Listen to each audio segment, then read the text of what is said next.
साथियों नमस्कार। कैसे हैं आप सभी? गुड इवनिंग सभी को।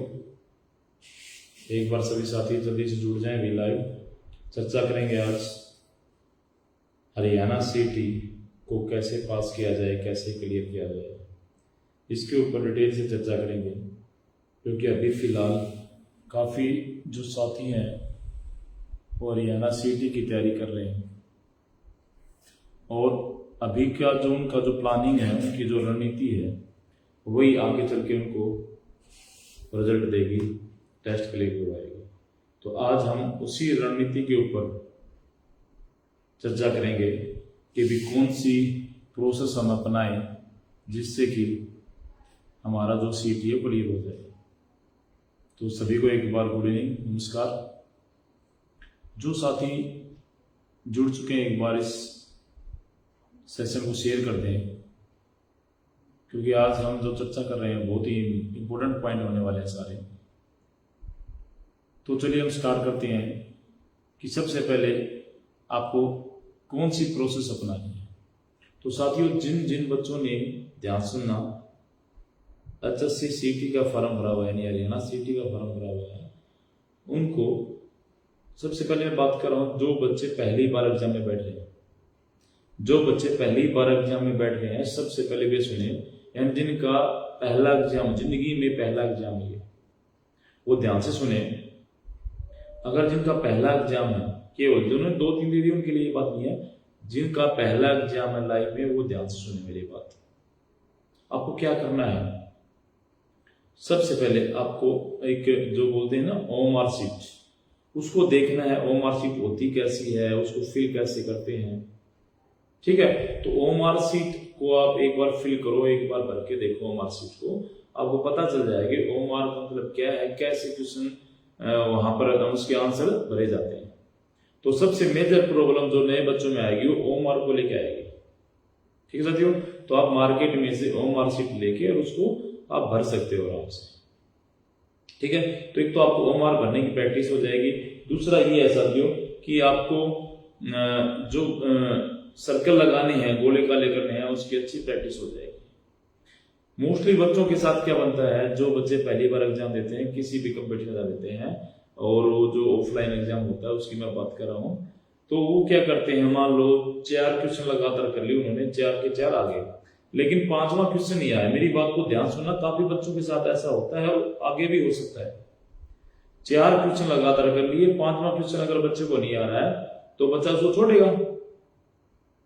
अब छठा क्वेश्चन पे क्वेश्चन पेपर में गया, छठा क्वेश्चन पढ़ा, उसको आ रहा था, उसने छठा क्वेश्चन कर दिया, लेकिन उसने जो उसका आंसर लगाना था वो OMR शीट में छठे में लगा के 5वें में लगा दिया। ये काफी बार हुआ है, यानी वो क्वेश्चन तो था कौन सा, छठा, लेकिन OMR में कौन सा भर दिया उसने, 5वां, क्योंकि क्वेश्चन पेपर में से 5वां क्वेश्चन तो आ नहीं रहा था, इसलिए OMR शीट में भी 5वें जो क्वेश्चन की जो रो होती है वो खाली पड़ी थी। अब बच्चे ने ध्यान नहीं दिया, वो लगातार भरता रहा। अब ये उसने इसी प्रकार से आगे चलता गया, 7वां भर दिया छठे में, 8वां भर दिया 7वें से। अब इस प्रकार से 20-25 में जब जा लेता है तब पता चलता है ये तो गलती होगी, क्योंकि वो प्रेशर इतना होता है, नए बच्चे उस चीज को टैकल नहीं कर पाते। तो साथियों, सबसे पहले ये बात को ध्यान रखनी है, अगर जो क्वेश्चन आपको नहीं आता क्वेश्चन पेपर में, वही क्वेश्चन नंबर आपको OMR शीट में छोड़ना है। अगर आपको 10वां क्वेश्चन नहीं आ रहा तो OMR शीट के क्वेश्चन नंबर 10 के आगे भी आप पूरा डॉट लगा दो, ताकि पता चल जाए हाँ मेरे को ये क्वेश्चन नहीं आएगा, ठीक है? तो सबसे बड़ी बात तो ये ध्यान रखनी है आपको, अगर आपको कोई भी क्वेश्चन नहीं आ रहा है तो क्वेश्चन पेपर में से क्वेश्चन नंबर जो है वही आंसर जो OMR शीट है उसमें भी वही खाली छोड़ना है। समझ रहे आप? ऐसा नहीं कि अगर 10वां नहीं आ रहा तो 11वां आ रहा, 11वें का आंसर आपने 10वें के OMR में भर दिया, तो आपके जितने भी कर रहे हो सारे गलत हो गए। आपने तो पेपर अच्छा किया, लेकिन आपका जो रिजल्ट वो नहीं आएगा। ये मोस्टली बच्चों के साथ होता है, तो इस चीज का आप लोगों को ध्यान रखना है। मैंने जो बात समझाई शायद आपको समझ आ चुकी है कि अगर क्वेश्चन पेपर में आपको छठा क्वेश्चन नहीं आ रहा या 10वां क्वेश्चन नहीं आ रहा, तो OMR शीट में वो 10वां क्वेश्चन आपको खाली छोड़ना है। और क्वेश्चन पेपर में 10वां नहीं, आप कहां जाओगे, आप 11वें क्वेश्चन पे जाओगे, और 11वां आपको आ गया, तो OMR शीट में 11वें के आगे ही आपको गोला भरना है, 10वें में मत भर लेना। ये बहुत सारे बच्चों के साथ होता है, ठीक है साथियों। तो एक तो जो नए बच्चे हैं उनको चीजें का ध्यान रखना है, काफी बच्चों के साथ ऐसा होता है, ठीक है। और दूसरा जो अब बात कर लेते हैं जो 2-3 बार एग्जाम दे चुके हैं, उनको क्या ध्यान रखना है। अब जो बच्चे 2-3 बार एग्जाम दे चुके हैं वो ध्यान से सुने उनके लिए, और ये चीज लागू होगी जो पहली बार दे रहे हैं उनके लिए, सबके लिए बात लागू है। जो मैं बात बता रहा हूं ध्यान से सुनना आपको। जैसे ही आपका हर दिन सीईटी पास में आता जा रहा है, अगर दो बच्चा 2 बार 3 बार एग्जाम दे दिया अब भी नहीं हो रहा उसका एग्जाम, इट मीन्स उसके माइंड में एक प्रेशर है। पहली बार जो बच्चा दे रहा है उसके माइंड में प्रेशर है, मेरा पेपर होगा, क्लियर नहीं होगा, क्या होगा। ठीक है साथियों। तो इसका मैं आपको एक चीज बताता हूं, उस प्रेशर को आपको कैसे डील करना है ये चीज आपको समझनी है। सुभाष, शुभराम कैसे हो? आपको मैं कैमरे पे ले रहा हूं। शुभराम सर ये बीजीके के बहुत अच्छे जानकार हैं और आप भी अपने विचार रख सकते हो। डिपार्टमेंट में अभी ये जेई के पोस्ट पर हैं, वहां गुड़गांव में अपनी सेवा दे रहे हैं। नमस्कार शुभराम, कैसे हो? आपके साथ एक पॉडकास्ट बनाएंगे हम, आप अपनी जो सक्सेस जर्नी है बताना। ये भी शुभराम है, सागवन से इन्होंने हमारे पास से कोचिंग लेके आज एक अच्छी पोस्ट में है गुड़गांव में, तो कभी आपसे एक पॉडकास्ट में मिलाएंगे इनको, ठीक है? ओके, नमस्कार शुभराम। तो हम बात कर रहे हैं कि जो बच्चे, एक बार शुभराम शेयर कर देना इसको, सेशन को, और जो भी साथी देख रहे हैं भी एक बार इसको शेयर कर दें। शाबाश सभी, जितने भी साथी इसको देख रहे हैं एक बार शेयर कर दें, क्योंकि ये अभी सबके लिए बहुत इंपॉर्टेंट होने वाली है। हम अपना एक्सपीरियंस शेयर करें आपके साथ, ठीक है? ओके, अक्षय राजपूत, अक्षय कैसे हो भाई? आप भी एक बार अक्षय, गुड इवनिंग अक्षय, नमस्कार। एक बार शेयर कर दो अक्षय इस सेशन को। चर्चा करेंगे आज सीईटी के बारे में कि आप कैसे उसको क्लियर करें, ठीक है? ओके,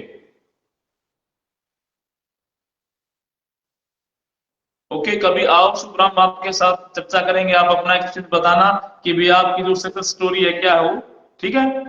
ताकि और बच्चों को उसका बेनिफिट मिल सके, ठीक है? तो साथियों हम बात कर रहे थे जो बच्चे पहली बार एग्जाम दे रहे हैं या 2-3 बार दे चुके हैं, तो उनके माइंड में कहीं एक चीज ये भी है कि मैं 2 बार पेपर दे चुका हूं, मेरा अब तक नहीं हुआ, तो शायद अगली बार भी नहीं होगा, ठीक है? तो ये चीज आपको पेपर में जाने से पहले छोड़ के जानी है। अब नए बच्चे हैं वो भी सोचना मेरी तैयारी अच्छी है और मैं टेस्ट क्लियर करूंगा, कॉन्फिडेंस के साथ है ना आपको। एग्जाम हॉल में एक जबरदस्त कॉन्फिडेंस, को भीड़ को नहीं देखना आपको, अपने किसी पेपर को देखना बस। वो भीड़ ऐसे ही है, वो मैंने पहले भी बताया था, 13,70,000 फॉर्म भरे हुए हैं, उनमें से मान लो 10% बच्चे ही पढ़ने वाले हैं। जोर मार के ये मान लो 20-22 हजार बच्चे ही जो है वो आपको फाइट देंगे। तो आपको घबराना नहीं, इस वीडियो को देखे घबराना नहीं कि इतने बच्चे आगे मेरा तो नहीं होगा, ये ऐसा कुछ नहीं है। और जो बच्चे भी 2-3 बार दे चुके एग्जाम, उनका क्लियर नहीं हुआ है, उनको कॉन्फिडेंस रखना है। कॉन्फिडेंस के साथ ही क्या करना है, आपको एग्जाम में बैठना है। और अगर मैं एक चीज बताता हूँ, अगर एक बार कॉन्फिडेंस के साथ हो कि मैं इस टेस्ट को कर लूंगा, मेरी तैयारी बड़ी अच्छी है और अब की बार को मैं पक्का 100% क्लियर करूंगा, ये बात आपको 10-15 बार बोलनी है, अपने आप से ही बोलनी है। क्योंकि यूनिवर्स का एक सिस्टम है, यूनिवर्स वही सुनता है जो आप बोलते हो। आप अपने बारे में जो सोचते हो यूनिवर्स आपको वही बना देता है। अगर आपने ये सोचा कि मेरी तैयारी अच्छी है, मैं अगली बार क्लियर करूंगा, तो मैं गारंटी देता हूं कुछ परसेंट ऐसे होंगे जो आपको नहीं आते, फिर भी ऑप्शन की मदद से आप उसको सोल्व कर जाओगे। लेकिन अगर आप प्रेशर में रहे तो आपको आते हुए किसी ने भी आपके गलत हो जाएंगे, ठीक है? तो सबसे पहले जो भी साथी एग्जाम देने जा रहा है, कॉन्फिडेंस हाल में अपनी बातों और कॉन्फिडेंस के साथ अब की बार तो 100% करूंगा, एक फुल फॉर्म के साथ आपको पेपर में बैठना है, बिल्कुल लबालब कॉन्फिडेंस से। फिर देखो आते हुए जो आप कुछ नहीं आ रहे वो भी आपके सफल हो जाएंगे, क्योंकि फिर माइंड फ्री होकर आपका काम करेगा, ठीक है? तो सबसे पहली बात है, बिल्कुल कॉन्फिडेंस से आपको जाना है। 1% भी ये नहीं सोचना मेरा होगा नहीं, आपको ये माना मेरा तो होगा, 100% होगा मेरा, तो कौन रोकेगा बताओ? आपने पढ़ा है, तैयारी की है, तो जो कॉन्फिडेंस है वो आपको आपका टेस्ट क्लियर करवाएगा, ठीक है? मैं आपको एक चीज बता देता हूँ, नॉर्मल सी बात है, अगर जिस इंसान को, मेरी बात ध्यान से सुनना बहुत अच्छी है, और ये मैं यहाँ प्रूव करने जा रहा हूं कि कॉन्फिडेंस का रोल क्या होता है। मैं अभी सिद्ध करूंगा और आपको पता भी चलेगा, हाँ भाई बात में वास्तव में दम है। जिस इंसान को तैरना नहीं आता, अब ध्यान से मेरी बात सुनो, जिस इंसान को तैरना नहीं आता वो पानी में जब उतरता है तो वो हाथ भी मारता है, पैर भी मारता है, सिर भी मारता है, सब कुछ मारता है, लेकिन फिर भी डूबता है, फिर भी वो डूबता है। अब एक इंसान दूसरा है, उसको तैरना आता है, वो न हाथ मारता, न पैर मारता, न सिर मारता, कुछ भी नहीं मारता, पानी के ऊपर उल्टा सो जाता है, लेकिन फिर भी नहीं डूबता। बताओ क्यों? अगर हाथ पांव मारने से ही तैरना होता तो जो डूबने वाला सब कुछ मार रहा था, फिर वो क्यों डूबा? तो क्यों डूबा बताओ? और एक जिसको तैरना आता है वो कुछ भी नहीं मार रहा, आपको ना हाथ हिला रहा, कुछ ना, पानी के ऊपर उल्टा सो जाता है। ऐसा क्यों? ये है साथियों कॉन्फिडेंस की वजह से। जिसको तैरना आता है उसके दिल में एक बात है कि मेरे को तैरना आता है, मैं अब नहीं डूबूंगा, बस यही उत्तर है। और जिसको नहीं तैरना आता वो ये सोचता है मेरे को तैरना नहीं आता, मैं डूबूंगा, इसलिए वो डूबता है। बस यही अंतर है। यानी वो बिलीफ सिस्टम काम करता है। उसने मान लिया, एक ने मान लिया कि मैं डूबूंगा तो डूब रहा है, एक ने मान लिया मैं नहीं डूबूंगा तो वो नहीं डूब रहा है। बस यही अंतर है। मेरी इस बात पे गौर करना बहुत दमदार है। इसको फॉलो करो आप एक बार, फिर देखो एग्जाम रिजल्ट कैसा होगा। ठीक है साथियों? और ये इस बात का बड़ा रोल है।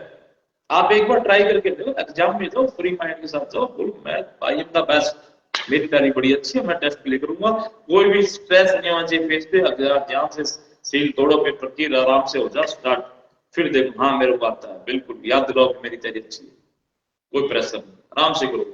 ठीक है? तो वो बात याद रखना, जिसने ये मान लिया कि मेरे को तैरना आता है वो तैर जाता है, जिसने ये मान लिया मैं तैर नहीं सकता तो पानी में डूबता है। ठीक है साथियों? तो एक बार एक दो कमेंट देख लेते हैं, काफी साथी भाई हैं। शुभराम कह रहे हैं भी सर जी आपने जो कॉन्फिडेंस दिया है उसी के कारण ही पेपर क्लियर हुआ है जी। ये बात सच है, बिल्कुल बिल्कुल शुभराम सर है ये। आपको आपसे बात करूं, अभी तो गवर्नमेंट जॉब पे पोस्टेड है, जेई लगे हुए हैं, पीडब्ल्यू डिपार्टमेंट। अभी नहीं इन्होंने कमेंट किया, मैं आपको इस बार बता देता पड़ गए। इन्होंने कहा कि सर जो आपने कॉन्फिडेंस दिया है उसी की वजह से तो पेपर क्लियर हुआ है। बिल्कुल भाई, ये कॉन्फिडेंस ही है जो आपको जिंदगी में आगे लेके जाता है। जिस इंसान में दम नहीं उसकी हस्ती खत्म।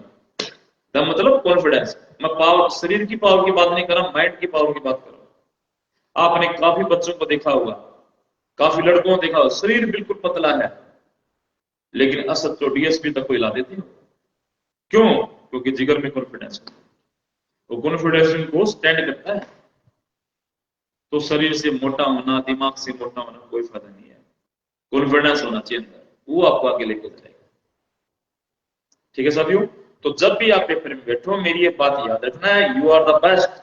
आपको बोलना है मैं best, I am the best in the world, दुनिया में मैं ही सबसे अच्छा हूं और मैं पेपर क्लियर करूंगा, मेरा पेपर होगा। ये आपकी बात जो आप बोल रहे हो, ये आपकी इंटरनल आप जो है पावर सुनेगी, और वो इंटरनल पावर ही आपका टेस्ट क्लियर करवाएगी। मेरी बात पे गौर करना, एक्सपेरिमेंट करके देख लेना। ठीक है सर? अब थोड़ा चर्चा को आगे बढ़ाते हैं। पहली बात मैंने बताई थी कि आपको ओएमआर सीट की प्रैक्टिस करनी है। नए बच्चे हैं उनको जरूर करनी है, मार्केट में मिल जाएगी, नेट पे मिल जाएगी, डाउनलोड करो, प्रिंट निकालो 10-15, डेली एक दो ओएमआर भर के। ठीक है? दूसरी बात मैंने बताई कॉन्फिडेंस का बहुत ज्यादा रोल होता है। Confidence is the must in your examination. आप कितनी भी तैयारी कर ली, कॉन्फिडेंस नहीं है तो जीरो आप। अगर कहीं मन में ये है ना मैं मेरा नहीं होगा यार, मेरी तैयारी नहीं अच्छी नहीं है, तो मैं कहता हूँ आप दिन रात पढ़े तो बेकार। आप हर दिन 2 घंटे पढ़ो लेकिन कॉन्फिडेंस के साथ पढ़ो, मेरी तैयारी बड़ी अच्छी हो रही है। ठीक है? ओके। तो भाई आपके जो कमेंट है मैं कुछ पढ़ता रहता हूँ, काफी नहीं कर दिए। अक्षय कह रहा है बढ़िया सर जी, ओके भी अक्षय, अक्षय शेयर कर देना भी एक बार इसको। और शुभराम ने दोबारा एक कमेंट किया, मैं पढ़ देता हूँ एक बार। मैं जब आपके पास आया था जब मैं खुद जीरो था, आपने जो जुनून दिया। भाई शुभराम ये ऐसा है, देखो ये आपकी मेहनत थी और हमारा प्रयास होता है कि हम सही मार्ग पे आपको चलाएं। आपको क्या, हर स्टूडेंट को चलाएं और उसमें मतलब आपको लक्ष्य प्राप्त करने के लिए आपको अच्छे से मार्गदर्शन करें, आपको अच्छी सलाह दें। तो ये हमारा फर्ज होता है और वो आपने मान लिया तो आप वहां पहुंचे। देखो मैं आपको अच्छी बताता हूँ, एक गुरु होता है, वो ये चाहता है कि उसका हर बच्चा, हर स्टूडेंट कामयाब हो। और कामयाब कौन होता है, ये बात भी सुन लो। कामयाब वो होता है जेपी सोरान। कैसे हो भाई? एक बार शेयर करने में शाबाश सभी। गुड इवनिंग सभी को, नमस्कार। कामयाब को देखो, बच्चे बहुत, एक क्लास में 30-40 बच्चे होते हैं, टीचर सबको पढ़ाता है, लेकिन कामयाब होता कौन है, इस पे आपने गौर किया? कामयाब वही होता है जो बच्चा टीचर के बताए गए निर्देश को दिल से मानता हो, वही बच्चा लाइफ में कामयाब होता है। अब टीचर ने बता दिया बेटा ऐसे करना है, बेटा देख सोच रहा है यार सर ऐसे बोल रहे हैं, कुछ नहीं, तो लाइफ भी ऐसे ही जाएगी। ठीक है, तो विशुभराम आपने सारे मार्गदर्शन को फॉलो किया जो मैंने बताया, उसी कारण आज आप, वो आपकी मेहनत थी, आपकी लगन थी। ठीक है, तो हम बात चर्चा को थोड़ा आगे बढ़ा देते हैं कि आज की जो चर्चा हमारी एसएससी के ऊपर है, थोड़ा उसको ही आगे लेके चलते हैं सुब्राम। और इस जो हमारी जो मीटिंग है, जो आपकी जो जर्नी है, इसको हम दिखाएंगे एक बार, जब तक जरूर दिखाएंगे। ठीक है, ओके। तो और मैं आपको एक चीज बताता हूँ, सुब्राम जो है एक गरीब घर का लड़का है और बड़ा मेहनती लड़का था, बड़ा मेहनती लड़का था। मेरे पास आया, हॉस्टल में रहा, और आज वो गवर्नमेंट जॉब पे है, केवल और केवल अपनी मेहनत के दम पे। शुभराम ने, मैं उसके मुंह से आपको बताऊंगा, शुभराम ने मतलब जिंदगी में मतलब ये सोच लिया था कि मैं अब और कुछ नहीं कर पाऊंगा। खानक में अपना एक जो छोटी मोटी नौकरी के लिए चला गया था, और जब दोबारा मिला उसको मैंने मोटिवेट किया, और उससे वो प्रेरित होकर आज वो गवर्नमेंट जॉब पे। तो उसके बारे में आप उसी से आपको रूबरू करवाएंगे ताकि आपको मोटिवेशन मिले। तो साथियों, मैं कहता हूँ लाइफ में कभी हार मत मानना, कॉन्फिडेंस लूज मत होना। आज जॉब नहीं तो कल मिलेगी, कल नहीं तो परसों जरूर मिलेगी, लेकिन आपका जो निरंतर प्रयास है वही आपको आपकी मंजिल की तरफ लेके जाएगा। मैं इस बात को थोड़ा समझता हूँ। मान लो आपसे 20 कदम दूर आपकी मंजिल है, आपसे 20 कदम दूर आपकी मंजिल है, आपने 5 कदम चले और ये मान लिया अब मंजिल नहीं मिलेगी, मैं कुछ नहीं कर पाऊंगा, और आपने हथियार डाल दिए। ठीक है, तो 20 कदम दूर मंजिल थी, 5 कदम आप चले, अभी तो 15 कदम का फासला है, वो कौन पूरा करेगा? इट मीन्स, इसका मतलब ये है आप चलते रहो, चलते रहो, जितना चलोगे दूरी कम होती जाएगी। अगर 2 कदम और चलोगे तो 13 कदम बच गए, 2-3 और चले तो 10 कदम बच गए। इसी प्रकार से दूरी क्या होती जाती है, कम होती जाती है। तो मोस्टली बच्चे क्या करते हैं, सब मतलब ग्रामीण क्षेत्र से आने वाले बच्चे, उनकी मोटी प्रॉब्लम है 6 महीने 1 साल तैयारी करी, कुछ नौकरी नहीं मिली, छोड़ दिया अपना, मजदूरी कर लगे, कोई कहा जॉब पकड़ ली, गुड़गांव चल गया किसी प्राइवेट कंपनी में। ऐसा मत करो। अब मैं आपको एक चीज बताता हूँ, मेरी बात पे गौर करना, और जितने ये वीडियो देख रहे हैं उस चीज को समझने की कोशिश करना। ये समस्या क्या है, मैं समस्या पे बात करता हूँ। क्यों समस्या है कि आपको बीए करने के बाद भी, +2 करने के बाद भी नौकरी नहीं मिल पा रही है, समस्या क्या है, उस पर हम बात कर रहे हैं। और उसका मैंने सोल्यूशन भी शुरू कर दिया, बताऊंगा क्या सोल्यूशन शुरू किया। भी आज बीए वाला बच्चा भी और जो +2 पास है, अन्य वाला बच्चा भी नौकरी नहीं ले पा रहा। क्यों, ऐसा क्यों हुआ? क्योंकि हमारा जो एजुकेशन सिस्टम है वो ऐसा ही है। एक एमए पास बच्चा है, वो 10,000 की नौकरी भी नहीं ले सकता अपने दम पे। ये सच्चाई है, हमारे एजुकेशन सिस्टम की सच्चाई है। और नहीं तो बताओ, आपके गांव में पड़ोसी परिवार में कितने बीएमए घर पे बैठे, जिन्होंने एक्स्ट्रा कुछ किया, वही उसी के पास आज जॉब है। स्कूल से कॉलेज से जो पढ़ गया उसके पास जॉब नहीं है। बताओ किसके पास हो? वो 1-2% रेयर होता है, वो बोलते हैं ना भगवान ऊपर से लिख के भेजता है, गॉड गिफ्टेड। वो 1-2% हटा दे तो बाकी 99% है ना, 98% बच्चे आज बीए +2 वाले घर पे बैठे, वो अकेडमी को धक्के खा रहे हैं, आज भी नहीं खा रहे। बताओ, सुबह उठ के बैग खाते हैं पीछे, धक्के खाते हैं, फिर अपने घर पे जाते हैं अकेडमी में। तो ऐसा क्यों हुआ कि उसने बीए भी कर ली, +2 भी कर ली, फिर क्यों नौकरी नहीं ले पा रहा? ऐसा क्यों? क्योंकि हमारा जो एजुकेशन सिस्टम है साथियों, बड़ा लचीला है, उसमें वो मैं तो कहता हूँ बेकार है। कभी बच्चे को ये नहीं सिखाया जाता कि बेटा तेरे को टेस्ट ऐसे क्लियर करना है। अब एक चीज बताओ, आप पढ़ाते रहे वो 3 घंटे वाला पेपर, स्कूल में आपका जो फाइनल एग्जाम होता है वो 3 घंटे का होता है, और नौकरी का ले रहे हो 1 घंटे का पेपर। ये कैसे कैसे हुआ? यानी स्कूल में जो सिखाया वो तो भाई आप 10-10 मिनट में क्वेश्चन करोगे, और पूरा पेपर का टाइम मिला वो 3 घंटे 4 घंटे, और जब नौकरी की बारी आई तो आप ले रहे हो उस चीज का 1 घंटा। ये कैसे? लेकिन वो 3 घंटे वाली चीज 1 घंटे में करने की थी। जो कैपेसिटी वो तो नहीं सिखाई आप लोगों ने। वेदपाल जी नमस्कार। तो मैं वही कह रहा हूं, स्कूल में वो चीज सिखाई नहीं गई हमें। अगर स्कूल में वो चीज सिखाई गई होती, मुकेश नमस्कार, मुकेश कैसे हो, गुड इवनिंग। तो अगर वो स्कूल में वो चीज सिखा दी जाती तो बीए के बाद, एमए के बाद बच्चा नौकरी ले लेता।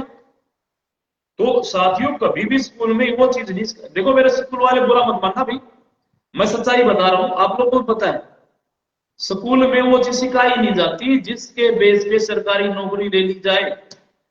ये सच्चाई है।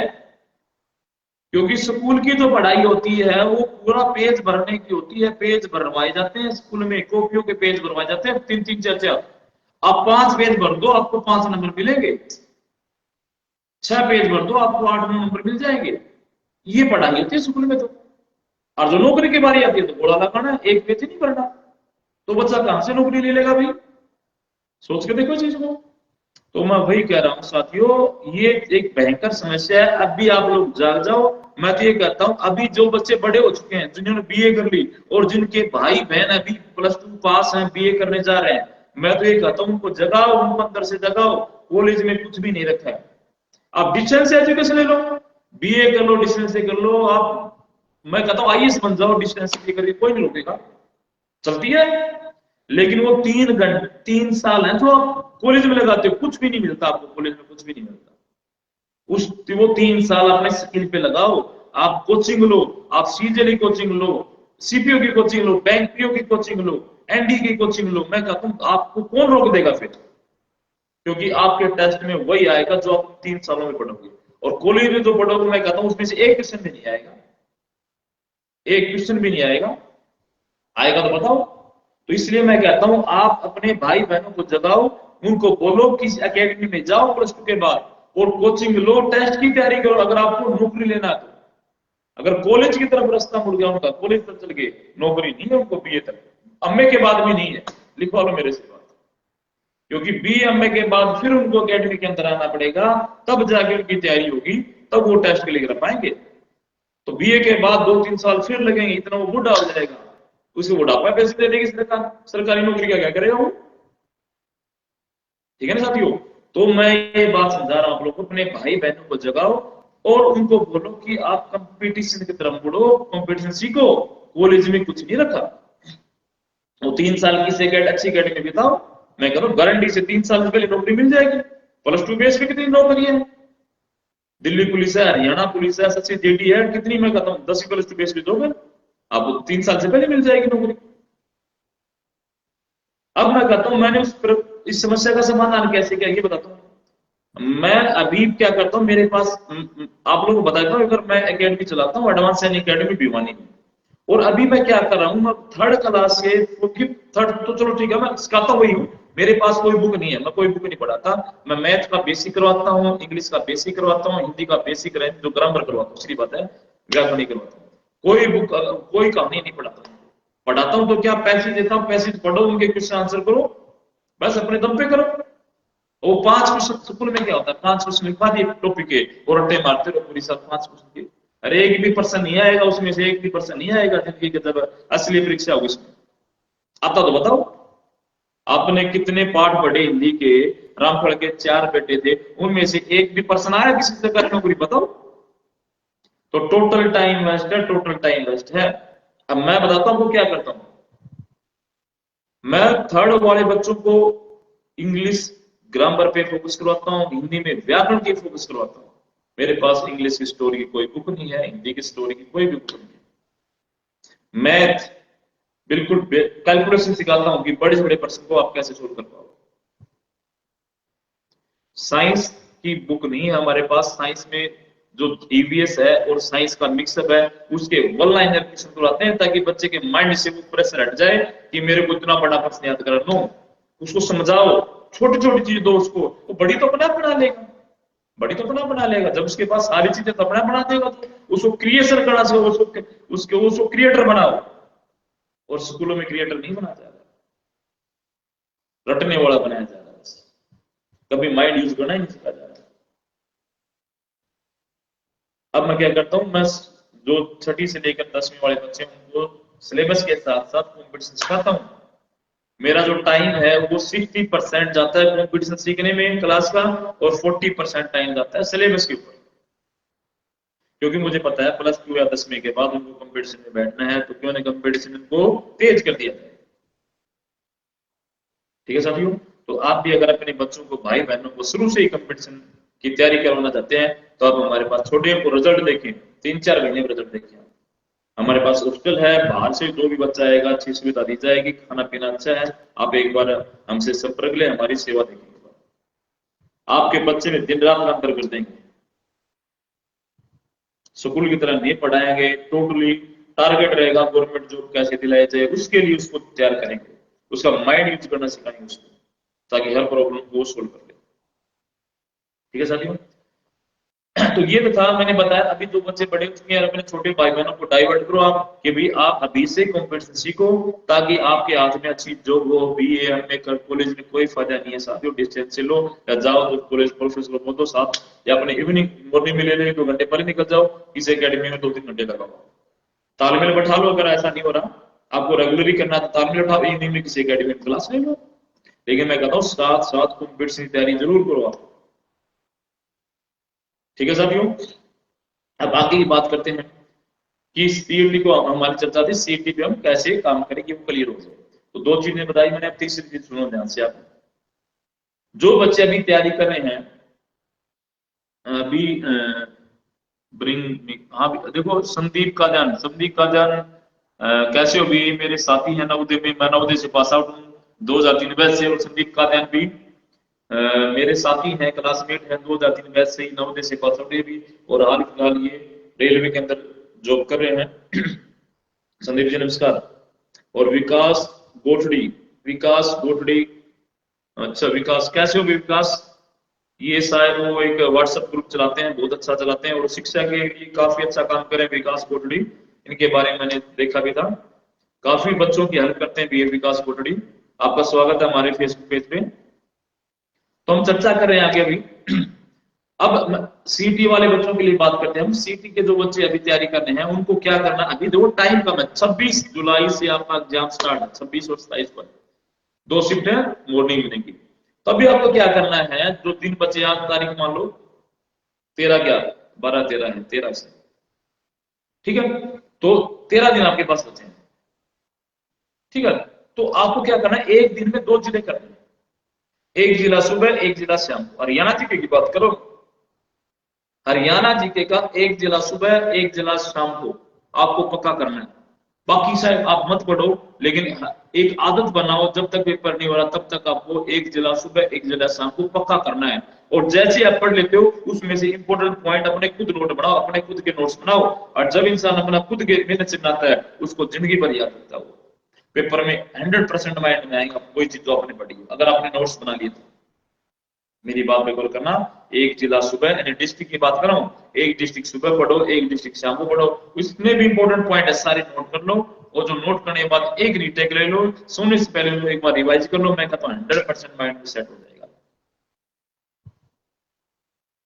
ठीक है, ओके। तो हम, ये तो थे आपको हरियाणा जी के बारे में बताया कि सुबह शाम एक को जिला आपको करना है। दूसरा, आपको जैसे ही दिन में 10-15 मिनट एक आपके पास, मतलब जैसे आप पढ़ के थोड़े बोर हो जाओ, थोड़ा रिलैक्स करो, उस टाइम को क्या करना है, ये बात सबसे इंपॉर्टेंट, ध्यान सुनो। जब आप थोड़ा सा बोर होने लगो, यानी एक चीज आप जीके पढ़ पढ़ के बोर हो गया, मैथ पढ़ पढ़ के बोर हो गया, उस टाइम की बात कर रहा हूं मैं। उस टाइम आपको क्या करना है, 2-4 मिनट का रेस्ट लो, और पुराने जो एचएससी के एग्जाम है, सीटी के एग्जाम है, उनको उठाओ, और जो टॉपिक आपने पढ़ लिया, मान लो हरियाणा जीके में पढ़ लिया आपने, पानीपत जिला पढ़ा, तो अब ये देखो जो आपने पढ़ा उस पेपर सेट में से कौन सा क्वेश्चन आया हुआ। एक तो 2 काम करें, एक तो आपका दिमाग है थोड़ा करंट में रहेगा, क्वेश्चन को ढूंढेगा, किसको ढूंढेगा, क्वेश्चन को। अब क्वेश्चन ढूंढ रहा दिमाग, तो इट मीन आपका दिमाग एक्टिवेट हो चुका है। ठीक है, और कोई कोई क्वेश्चन मिल गया तो झट से क्या देगा, आंसर देगा। अब वो क्या काम करेगा, वो जो सीईटी में आ रहा है वो क्वेश्चन इंपॉर्टेंट था, और इंपॉर्टेंट क्वेश्चन आपके दिमाग में अब सेव हो चुका है। तो ये आपको जरूर करना है साथियों, जो एचएससी के पुराने पेपर हैं, जो पढ़ रहे हो उसके क्वेश्चन देखो, अगर उस टॉपिक में से एक भी क्वेश्चन बनता है इट मींस वो इंपॉर्टेंट है, और इंपॉर्टेंट ऐसे क्वेश्चन आपके पास काफी हो जाएंगे, तो सीटी क्लियर करने में क्या हो जाएगी, बड़ी आसानी हो जाएगी। ठीक है साथियों, अब दूसरी बात कर लेते हैं। ये तो देखिए जब आपका जो टाइम थोड़ा बहुत होता है उसको एडजस्ट कैसे करना। अब आगे आप सुनो, ध्यान से सुना मेरी बात को। अब हम थोड़ा सिलेबस के ऊपर कर लेते हैं, सिलेबस कैसे क्या पढ़े, तो अभी यहाँ जीके बारे पढ़ लिया।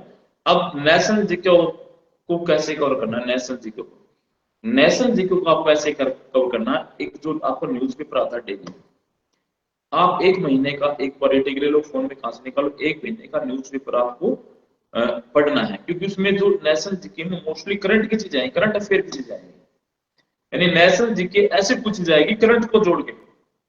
ध्यान रखना मेरी बात, नेशनल जीके और हरियाणा जीके में कुछ टॉपिक करंट को जोड़ के ही आपसे पूछे जाएंगे।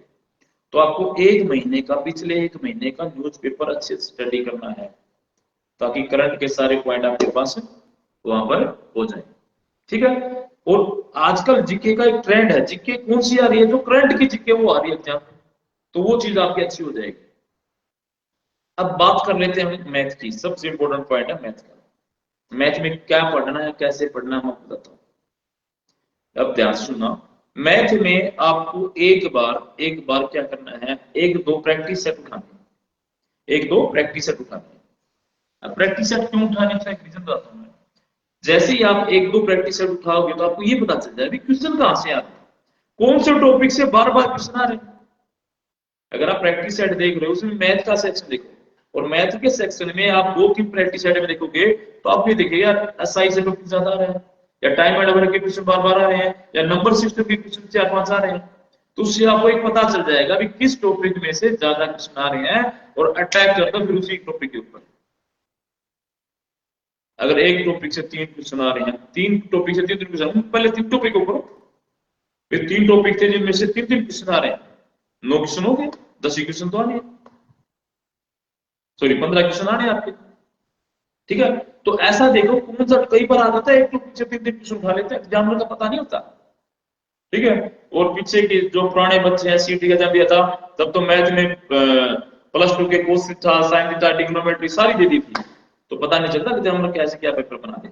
ठीक है, तो ये करना है। दूसरी बात, अब कुछ क्वेश्चन क्या आते हैं, इंपोर्टेंट होते हैं हर टॉपिक में, वो इंपोर्टेंट टॉपिक आपको कैसे पता चलेगा, मैंने अभी बताया जितने भी पेपर सेट हैं आप एक उठाओ, टॉपिक देखो, टाइम एंड वर्क के कितने क्वेश्चन आ रहे हैं, 10 आए, 10 में से देखो बार बार एक टाइप कौन सी आ रही है, बेरकम ही चेंज हो रही है, बस उसको नोट कर लो, उसको अपने अच्छे से कर लो।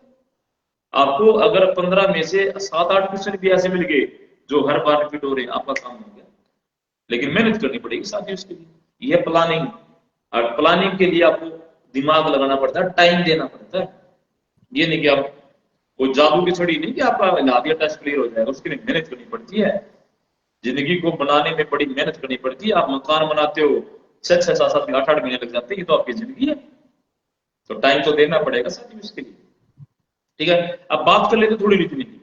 रीजनिंग बड़ा आसान सा है, इसके लिए आपको डरना नहीं है, सीरीज सारी आपको सीरीज पढ़नी है, मैं बता देता हूँ कौन सा पढ़ना है।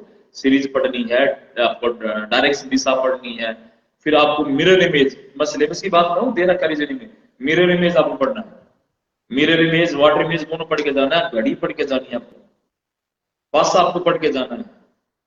ठीक है, दिशा पढ़ के जानी है, डायरेक्शन। ठीक है, कोडिंग डिकोडिंग आपको पढ़ के जानी है। ये 10 एक टॉपिक है जो आपको रीजनिंग में करके जाने हैं। अब मैं थोड़ा एक दो हिंट बताता हूँ आपको, जो मैंने बताया डी वाटर इमेज और मिरर इमेज, यानी कि जल प्रतिबिंब और अपना क्या बोलते हैं मिरर प्रतिबिंब या दर्पण प्रतिबिंब।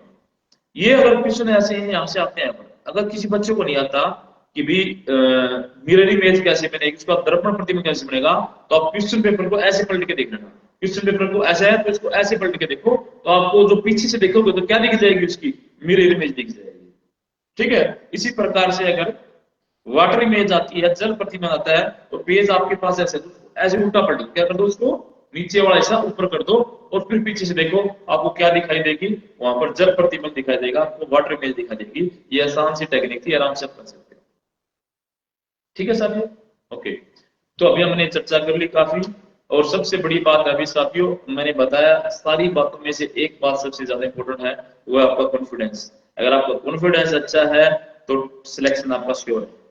कॉन्फिडेंस में कहीं की कमजोरी है तो मान लेना 1-2 नंबर से रखोगे तो क्या, अपने आप को एहसास दिलाओ कि मेरी तैयारी अच्छी है, मैं कर सकता हूं, मैं करूंगा, तो गारंटी देता हूं आपका 100% टेस्ट क्या होगा, क्लियर होगा।